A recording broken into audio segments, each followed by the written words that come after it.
I was 15. He was in his 20s already. He was a producer, but he also participated in illegal activity. He just kind of took me from my mother and took over. He gave me luxury.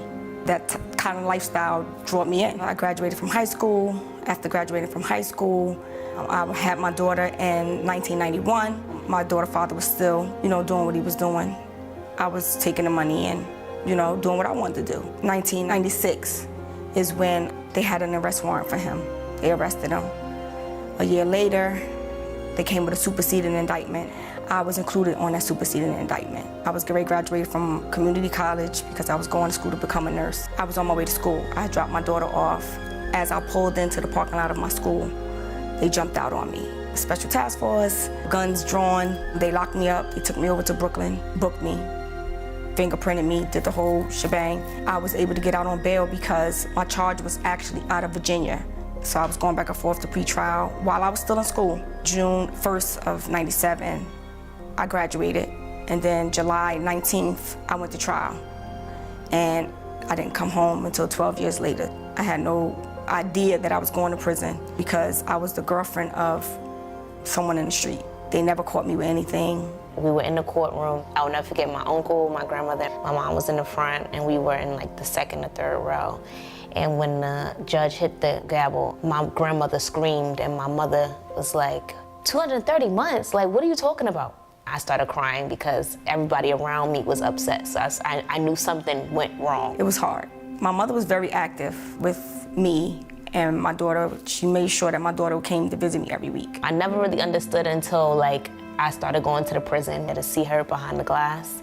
And that's when I started to understand, oh, mommy's not coming home.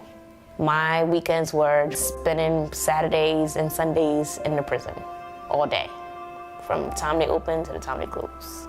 My first year in Danbury, Connecticut, I took advantage of the VT building trades, and then I went from there to culinary arts. I also did landscaping. I got a certificate in that.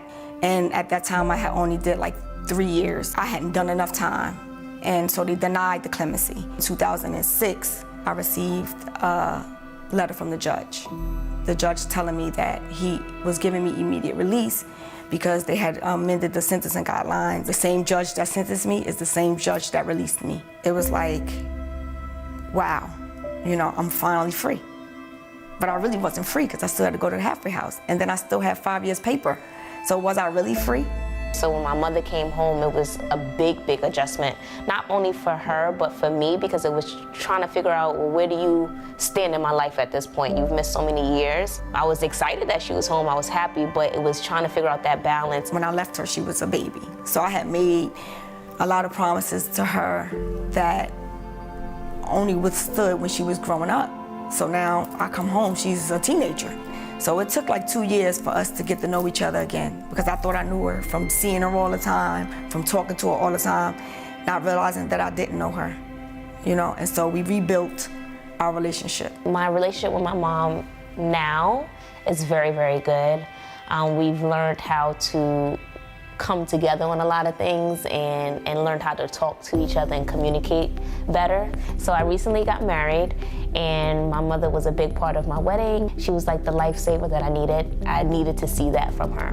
I needed to see that she loved me, I guess. I wanted to see that. And she showed it and proved it in so many different ways. I actually graduated from William-Patterson University in 2018. And while I was getting ready to graduate, I started a nonprofit organization called A Woman's Worth Project, geared towards helping women like myself that has been through the system get acclimated back into society, help them get their documents and stuff that they need, help them mentally to adjust. When I started the organization and started working on my mission and my vision, I said, there's a lot of women out here like me that still have not disclosed whatever trauma they've dealt with. Being in prison, I've met a lot of women that have their own traumas, sexual abuse, physical abuse. They might have murdered their abuser, but nobody has ever thought about why. You have to get to the root. Knowing that I can save someone's life by telling my story, that's my biggest accomplishment, is doing that.